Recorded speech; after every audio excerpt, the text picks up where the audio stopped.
Et donc, bonjour à toutes et à tous. Donc, je suis Aymeric Marmora, je suis le directeur du Bachelor Act et je suis accompagné de Fania, qui est du coup notre coordinatrice pédagogique.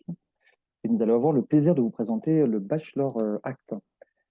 Alors, au cours de cette présentation, on va avoir plusieurs choses. On va d'abord voir et vous présenter les deux établissements qui portent cette formation, qui sont l'ESSEC et CY. Et puis, on viendra sur le contexte. Pourquoi créer cette formation, une formation post-bac dédiée aux transitions écologiques, sociales et citoyennes? On vous présentera les objectifs pédagogiques et plus spécifiquement les compétences qui seront acquises à travers ces 3 ans de formation. On vous parlera des modalités pédagogiques, des débouchés, que ce soit en master ou dans le monde professionnel. On vous présentera le campus qui accueille la formation. On reviendra un peu sur une synthèse et le coût de la formation. Et puis vous parler de Parcoursup et des critères d'admission pour pouvoir nous rejoindre.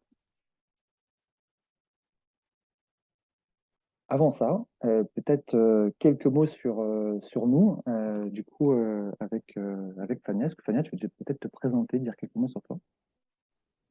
Oui, merci Émeric. Bonjour à toutes et à tous. Ravie de vous avoir pour cette web session. Donc, je suis Fania Noir, la coordinatrice pédagogique du Bachelor. J'ai comme parcours un parcours dans le milieu associatif. J'ai accompagné des jeunes porteurs de projets solidaires. Moi, ce qui me passionne, du coup, c'est des jeunes qui souhaitent s'engager et c'est de les accompagner pour qu'ils puissent passer à l'action. Et c'est ce qui fait que je suis là aujourd'hui au sein du Bachelor Act.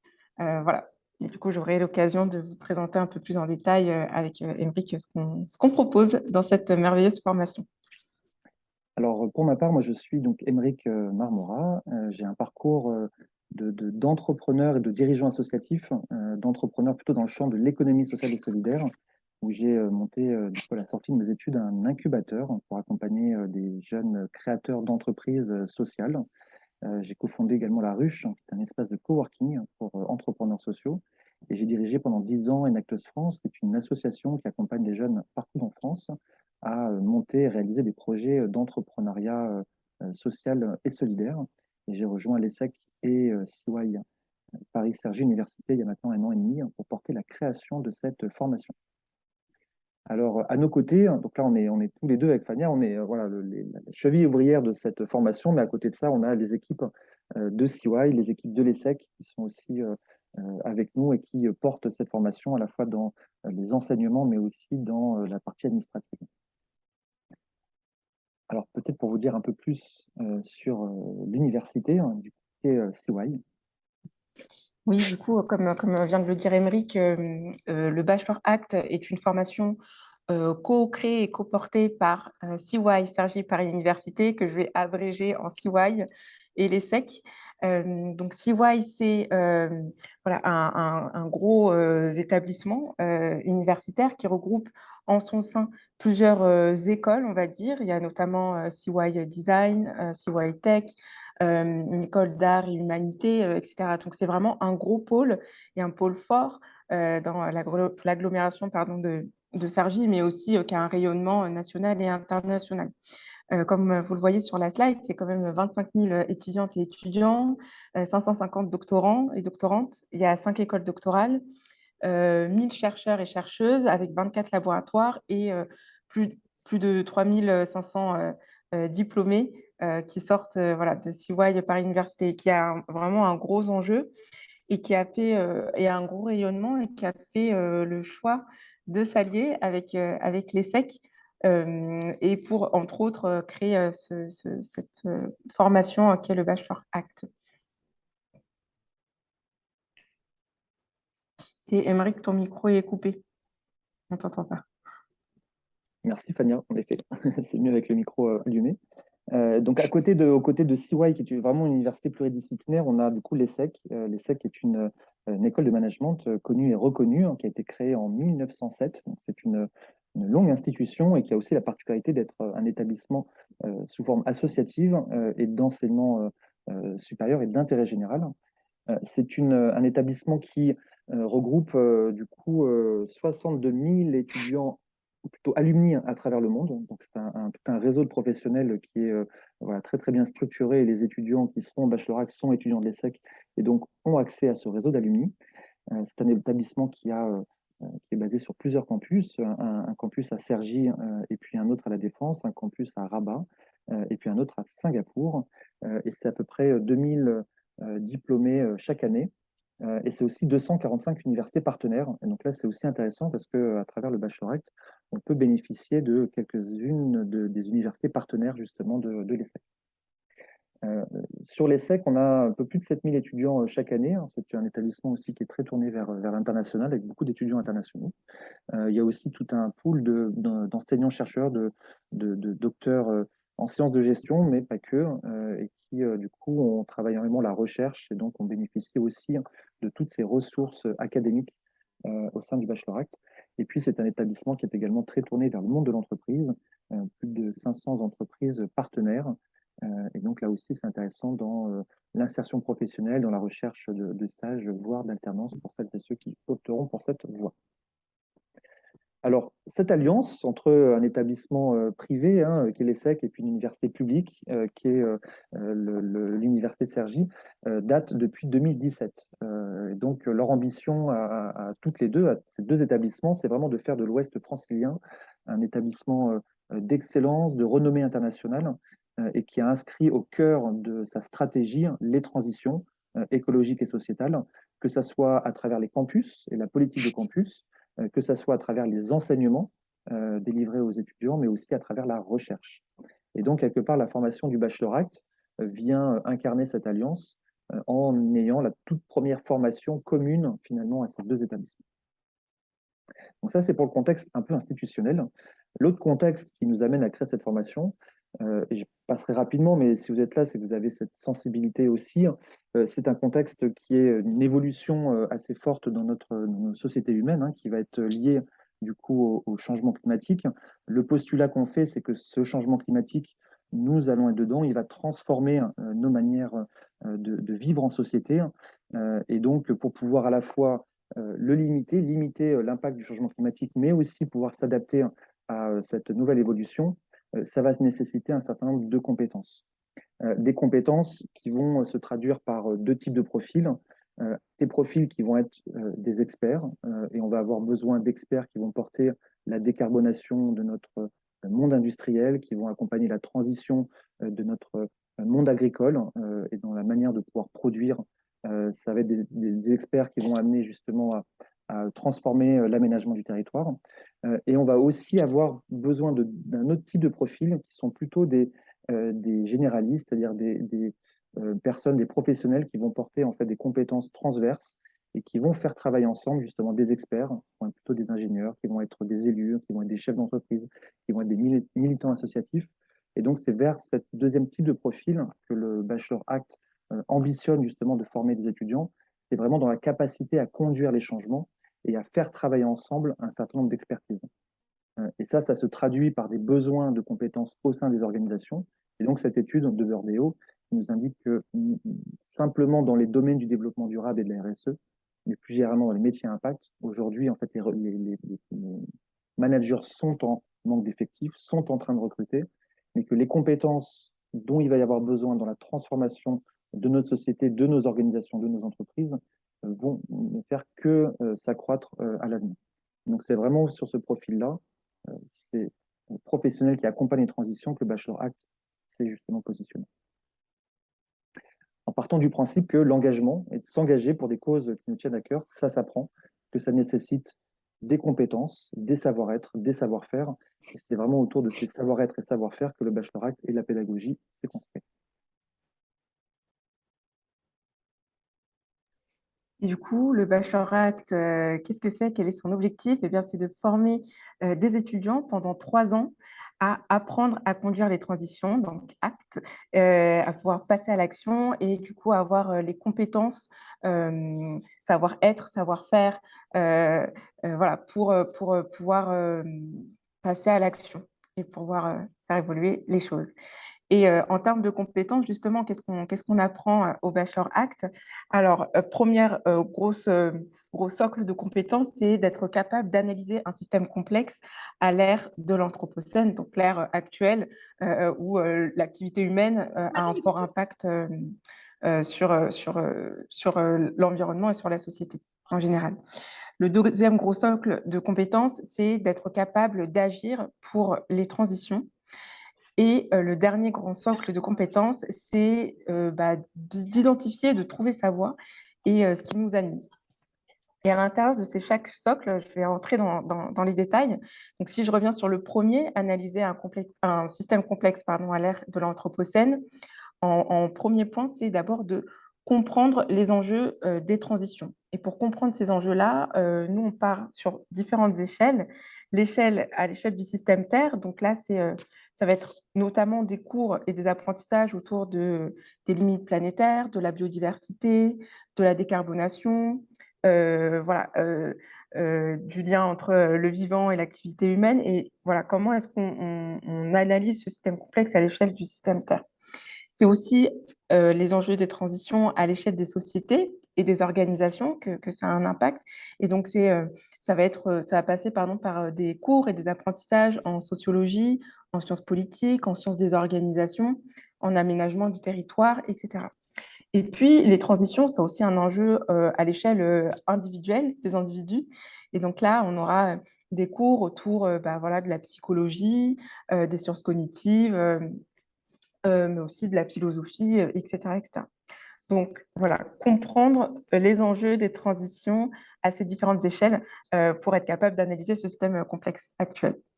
C'est aussi être capable de maîtriser la méthodologie de recherche et développer un esprit critique.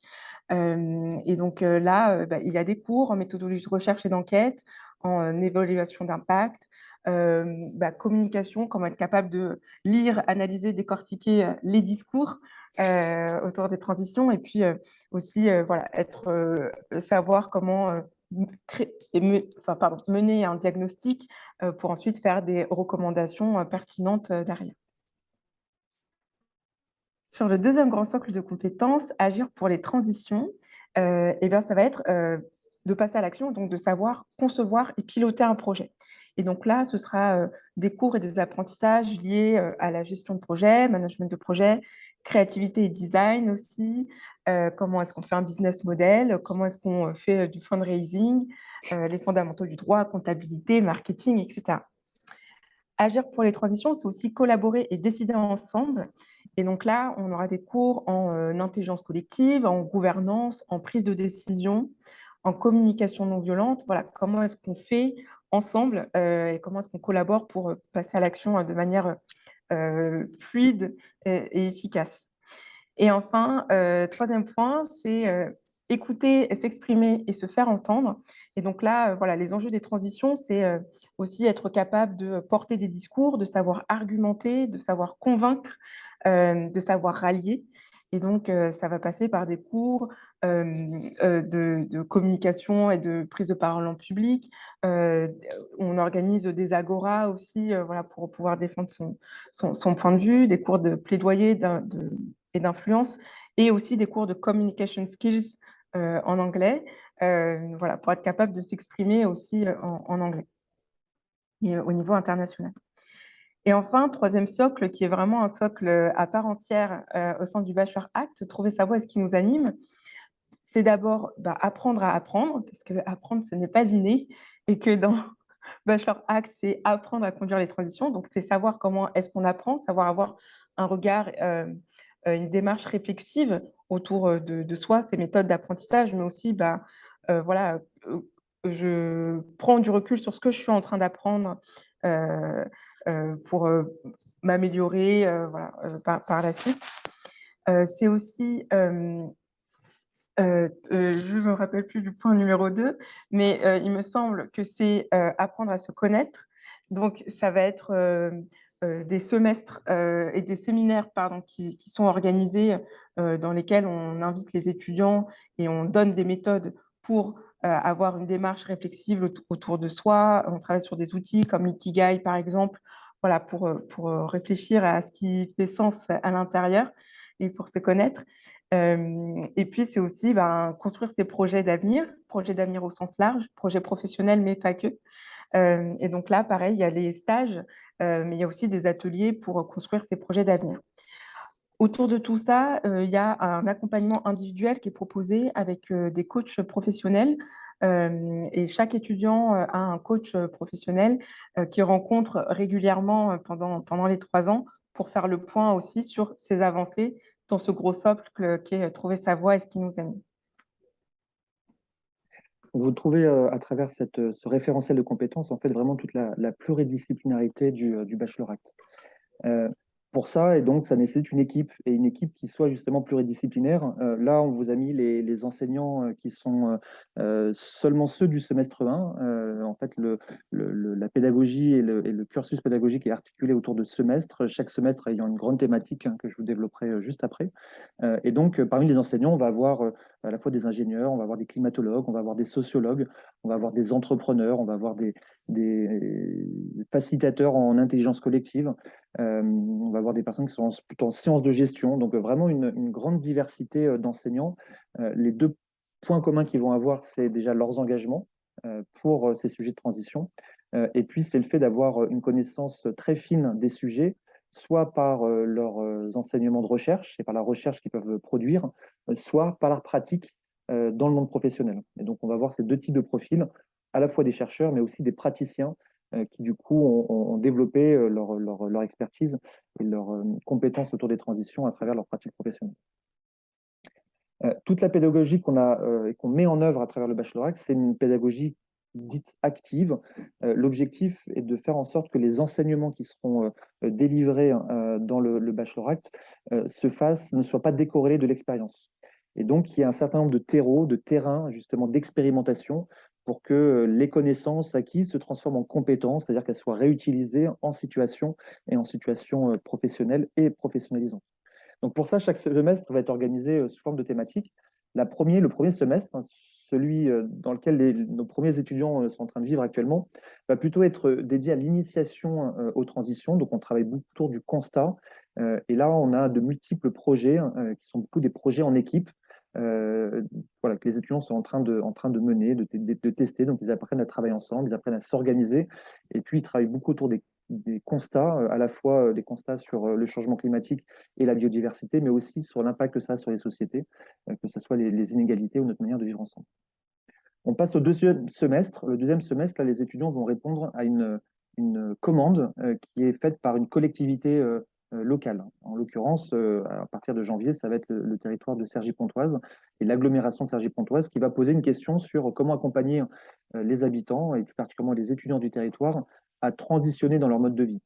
Et donc là, les différents cours de méthodologie de l'enquête, les cours d'aménagement du territoire, les cours de sciences politiques vont justement être appliqués dans le cadre de ce diagnostic de territoire. Et donc les étudiants vont les rencontrer, des décideurs économiques, des habitants, des étudiants, des commerçants, des acteurs associatifs, pour justement faire ce diagnostic de territoire, bien comprendre les enjeux en termes de mobilité, en termes de logement, en termes de nourriture et de nourrir justement la population. Donc, vraiment les grandes thématiques de transition d'un territoire. Et la deuxième partie du semestre, ça va être dédié à des préconisations. Et donc là, les cours de design, les cours de design fiction, les cours de récit vont justement être articulés autour des préconisations. Et donc les étudiants vont devoir mettre en pratique les cours pour justement faire des préconisations au territoire. Et donc l'évaluation finale sera à la fois leur diagnostic et les préconisations sont restituées en situation réelle face aux commanditaires.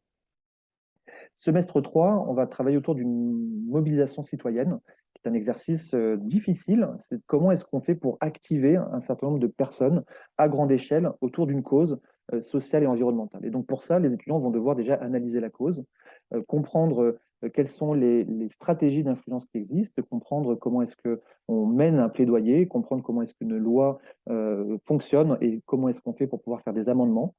Et puis les cours autour de la communication, de la construction du récit, de la mesure d'impact, justement, seront mises en application à travers cette mobilisation citoyenne. Et de la même manière, l'évaluation sera autour des résultats, de ce qui aura été mis en œuvre et les résultats obtenus à travers la mobilisation. Semestre 4, l'idée c'est que les étudiants, ils ont vu les grands enjeux des transitions, comment ça s'applique à l'échelle du territoire, comment est-ce qu'on fait pour activer les citoyens. Lors du semestre 4, ils vont mettre la casquette de l'entrepreneur. Et là, le défi qui sera donné aux étudiants, ça sera de créer un produit ou un service qui vise à répondre à un besoin de société.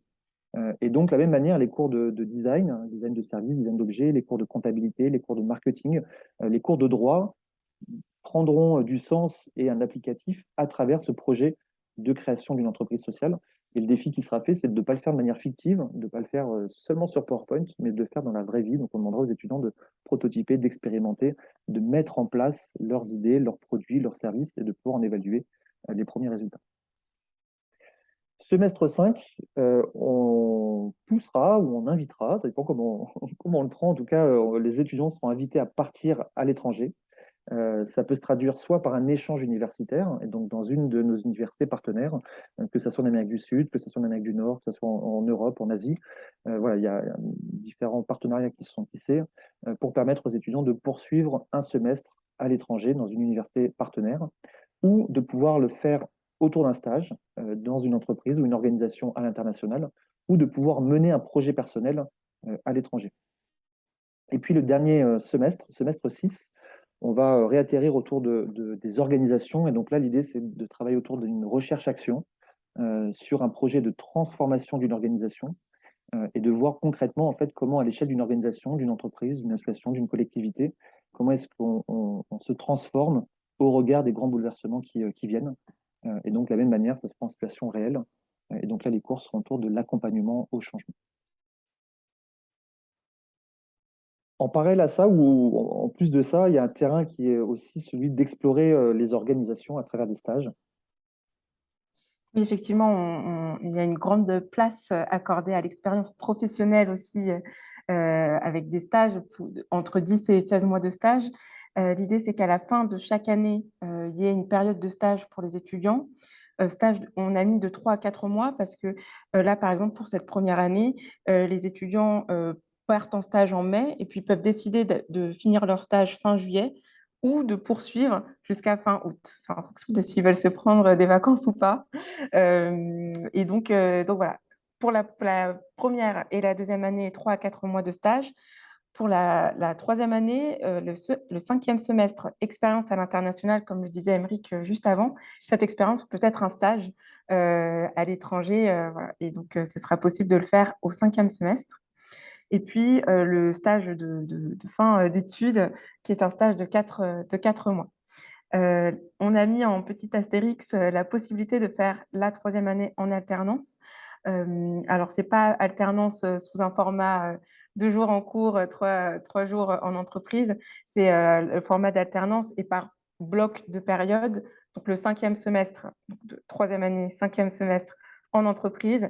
Les 2-3 mois du semestre 6 en cours avec tout le monde en même temps. Et puis, le reste de l'année jusqu'à fin août en entreprise. Ce qui est beaucoup plus intéressant pour les entreprises d'avoir des alternants sur des gros blocs de période identifiés plutôt que en switch sur quelques jours pendant une semaine. Voilà pour l'expérience professionnelle. On a souhaité tisser autour du Bachelor Act on va dire une alliance et un écosystème, justement pour que tous les enseignements soient aussi très connectés au monde professionnel et à la réalité des transitions sur le terrain. Donc, on a une alliance avec des grandes entreprises. Aujourd'hui, on a Engie, la Fondation Schneider Electric et Accor qui sont partenaires du Bachelor Act, à la fois mécènes de la formation, mais qui interviendront également. On va avoir d'autres partenaires qui sont des partenaires de recherche et des partenaires pédagogiques. C'est le cas du Learning Planet Institute, qui est un centre de recherche interdisciplinaire qui nous accueille et dans lequel la formation est délivrée, on y reviendra tout à l'heure.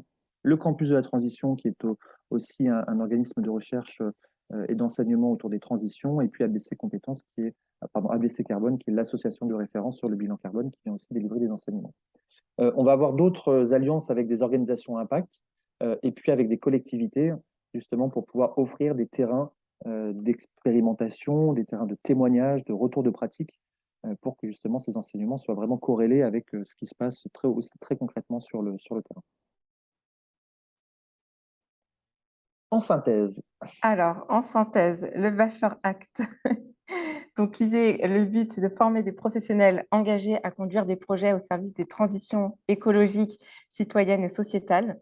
c'est une formation en 3 ans. Bac plus 3, on n'a peut-être pas insisté dessus, mais on ressort avec un grade de licence. La formation est visée par l'État. Il y a 24 heures de cours par semaine et autant d'heures de cours, autant d'heures en travail individuel. Et justement, pour ces heures de travail individuel, il y a 2 demi-journées qui sont consacrées par semaine dans l'emploi du temps pour ce travail-là. Donc, on a pensé l'emploi du temps pour laisser de l'espace pour le travail individuel et collectif des étudiants. C'est vrai que c'est un point important, c'est que le rythme est intense et dense. Ouais. Voilà, donc il y a à la fois les enseignements, la préparation des cours, et puis en même temps les travaux individuels et collectifs aussi à mener au sein de la formation. Tout à fait. Comme le disait Aymeric un peu plus tôt, il y a 6 grands projets collectifs en situation réelle. Et donc, la pédagogie vraiment au cœur du Bachelor c'est une pédagogie par l'action et par projet avec une approche par compétence. Donc, on n'attend pas de recracher par cœur des cours, mais c'est vraiment de valider des compétences qu'on a acquises par les projets et l'expérience aussi en situation réelle et les stages.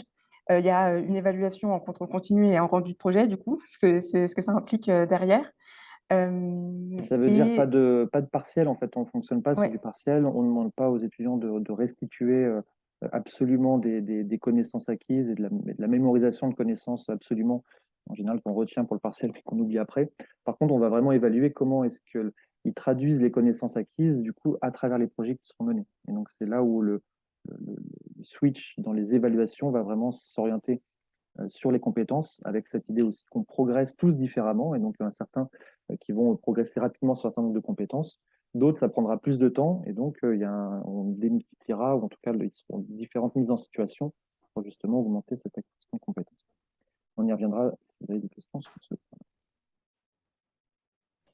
on a parlé juste avant du semestre à l'international qu'on encourage vivement pour les étudiants. Les stages, donc 3 stages, et ça peut aller entre 10 et 16 mois de stage au total sur les 3 ans. La possibilité d'une alternance en 3e année. Et puis, la rentrée qui est prévue en septembre 2023 et les frais de scolarité qui s'élèvent à 9 000 € avec une exonération partielle possible pour les étudiants boursiers du Crous. Voilà, sachant que le coût d'un étudiant pour le Bachelor Act est de 15 000 €. Donc voilà, on essaye de rendre accessible aussi ce bachelor et c'est ce qui nous tient à cœur aussi, de rendre accessible ce bachelor au plus grand nombre. Donc, Fabien dit le coût, c'est voilà, ce que coûte un étudiant, mais les frais de scolarité sont en dessous du coût. Et donc, c'est là aussi, notamment pour la raison pour laquelle on a des mécènes, et donc des entreprises qui viennent aussi financer le différentiel entre les frais de scolarité et le coût d'étudiant. Il y a un certain nombre de possibilités dans le financement des études. Voilà, donc, si vous avez des questions sur ce point-là, n'hésitez pas non plus à revenir vers moi. Alors, à l'issue de cette formation, une fois que vous êtes formé pendant 3 ans, quels sont les débouchés? Donc, le premier, pour celles et ceux qui souhaitent rentrer directement dans une voie professionnelle, exercer un métier, c'est possible. La formation est suffisamment professionnalisante pour ça, à travers les stages et à travers les projets qui seront réalisés. Donc, les débouchés en termes de métier, ça va être des entreprises, ça peut être dans une collectivité, ça peut être dans une association, ça peut être dans un bureau d'études ou dans un cabinet de conseil. Et les métiers, secteurs d'activité, vous êtes beaucoup autour des métiers du développement durable, des métiers de la responsabilité sociétale. Ça peut être autour des métiers de l'ESG, également des critères ESG. Ça peut être aussi sur tout ce qui peut être lié au développement territorial. La conduite de projet est vraiment une des compétences cœur. C'est cette capacité à mener un projet en équipe. Et donc, voilà, mener un projet de A à Z. Ça peut être aussi dans les fonctions de conduite du changement.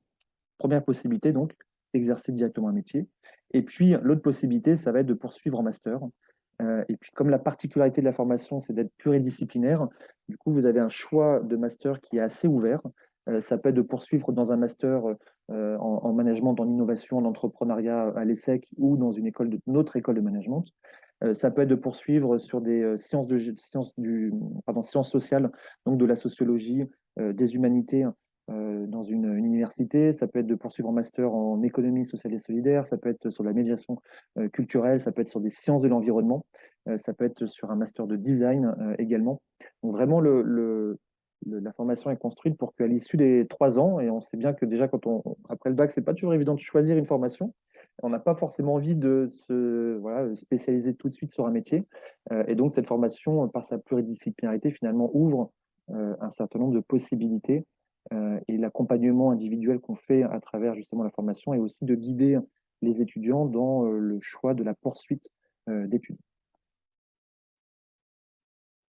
Alors, cette formation est délivrée par 2 établissements qui ont leur base et leurs racines à Cergy, mais pour autant, elle est délivrée sur Paris. Oui, nous sommes du coup au Learning Planet Institute, qui est à Paris, qui est pas très loin de Châtelet, à côté du métro Saint-Paul. Le Learning Planet Institute, c'est un lieu, c'est un centre de recherche. Anciennement, ça s'appelait d'ailleurs le Centre de recherche interdisciplinaire. Et donc, c'est un lieu avec d'autres cours, d'autres licences et des masters très orientés autour des sciences du vivant qui sont enseignés, mais c'est aussi un gros centre de recherche avec plusieurs domaines de compétences. Il y a beaucoup d'étudiants internationaux aussi qui sont présents et donc ça permet aux étudiants de vraiment pouvoir échanger et être dans un environnement hyper riche et hyper vaste, voilà, qui offre beaucoup de possibilités. Il y a notamment au sein du LPI un Maker Lab, donc un Fab Lab. Là, vous pouvez voir sur les photos, donc c'était un cours de design d'objets. Et donc voilà, plein de possibilités. Il y a aussi une grosse vie étudiante à l'intérieur du LPI avec plusieurs clubs et étudiants, notamment certains des étudiants du Bachelor Act ont rejoint des clubs, certains autres en ont créé. Et donc, il y a cette possibilité aussi de mener des initiatives étudiantes qui sont accueillies, encouragées au sein du LPI. Et pour ce qui est de la vie de la promo du Bachelor Act, nous, ça nous tient à cœur voilà, de favoriser un lien fort, solidaire au sein de la promo, parce que c'est une promo qui reste ensemble pendant 3 ans. Et donc, dès le début, avec un séminaire d'intégration, voilà, l'idée, c'est de favoriser le lien entre les étudiants.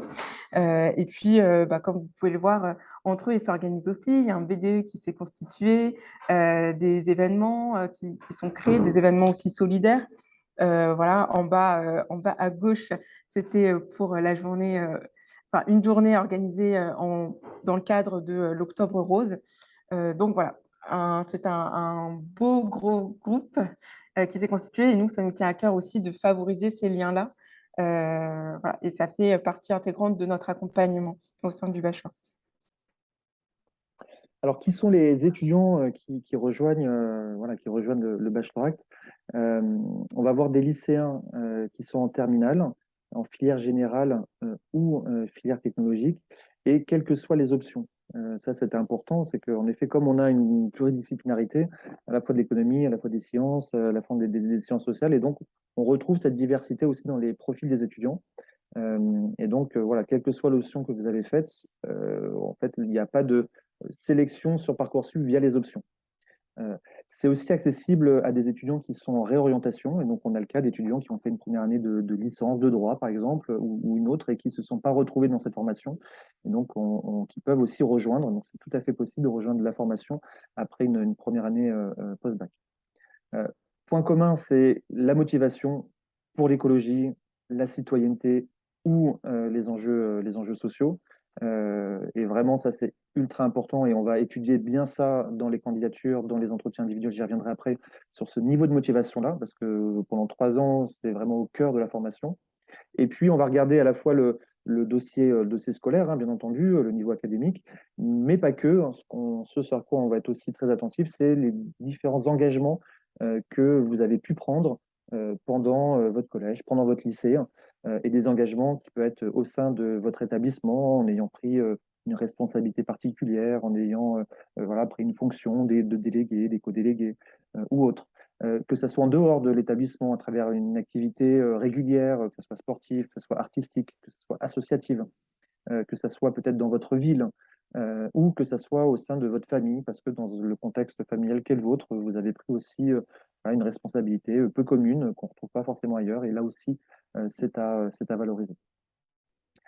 Donc, ces 3 points-là sont importants puisque c'est vraiment ce qu'on étudie vraiment dans les dossiers, dans les entretiens et dans notre processus de sélection, mais on va y revenir. La formation, elle se fait sur Parcoursup. Donc, vous allez pouvoir la trouver, par exemple, en tapant ESSEC ou conduire les transitions. Donc, Parcoursup va ouvrir bientôt. Vous allez pouvoir, ça va être le 20 décembre. Vous allez commencer à consulter les formations et à faire vos vœux à partir de début janvier. Donc, vous retrouverez voilà, le baccalauréat sur Parcoursup et l'inscription, en tout cas le vœu pour baccalauréat, compte un vœu. Voilà. Le calendrier, donc vous avez formulé vos vœux entre janvier et mars. Au mois d'avril, vous validez votre vœu, vous avez jusqu'au 6 avril de mémoire pour le valider. Ensuite, nous, on va étudier les dossiers. On va étudier votre niveau académique en regardant vos résultats scolaires dans les différentes matières en première et en terminale. On va regarder la partie activité centre d'intérêt, qui est une partie que vous-même vous documentez. Et donc, prenez le soin de documenter cette partie-là. Elle est importante, elle est lue, elle est étudiée. Et puis, ce qu'on appelle le projet de formation, c'est un espace où vous exprimez votre motivation pour la formation. De la même manière, si vous voulez postuler au baccalauréat, faites un projet de formation, s'il vous plaît, personnalisé, qui nous explique vraiment quelle est votre motivation pour cette formation spécifiquement. Et donc, voilà, il y a peut-être une quinzaine de lignes, ou 10 ou 15 lignes à mettre. Donc, ne faites pas des copier-coller, parce que là aussi, c'est quelque chose qu'on regarde et qui traduit la motivation d'un candidat. Donc, une fois qu'on a étudié le dossier de Parcoursup, du coup, on vous souhaite que vous soyez validé pour l'étape d'après. L'étape d'après, ça va être au courant mai, hein, ça va être une mise en situation écrite. Donc, on va vous envoyer un petit cas et c'est plutôt étudier comment vous raisonnez dans une mise en situation. Ce n'est pas un test de connaissance, c'est plutôt un raisonnement dans une situation liée du coup aux transitions. Et puis, on vous fera également un entretien de motivation. Donc, ça sera un entretien dans un cadre bienveillant avec à la fois un membre du staff, de l'ESSEC ou de CY, et un professionnel qui est engagé sur des domaines du développement durable, de la RSE ou de l'économie sociale et solidaire. Et puis là, on va étudier votre niveau d'engagement, votre niveau de motivation, et puis aussi échanger sur votre savoir-être et valider que ce projet de formation correspond vraiment à ce que vous avez envie de faire. Donc, ça, c'est le processus. Et puis, vous avez les réponses début juin, voilà, en même temps que toutes les autres formations. Et au final, c'est vous qui donnez le mot final, qui choisirez votre formation pour l'année prochaine. En résumé, du coup, voilà, le baccalauréat, c'est à la fois l'excellence de l'ESSEC et la pluridisciplinarité de CY. Ce sont des professeurs, des professionnels, des partenaires qui sont engagés sur ces sujets-là. C'est une pédagogie qui est vraiment active et professionnalisante. Et puis, c'est une formation qui vous permet de poursuivre en master ou de rentrer dans le monde professionnel si c'est votre choix. On arrive à l'issue de cette formation et donc on va pouvoir répondre à vos questions.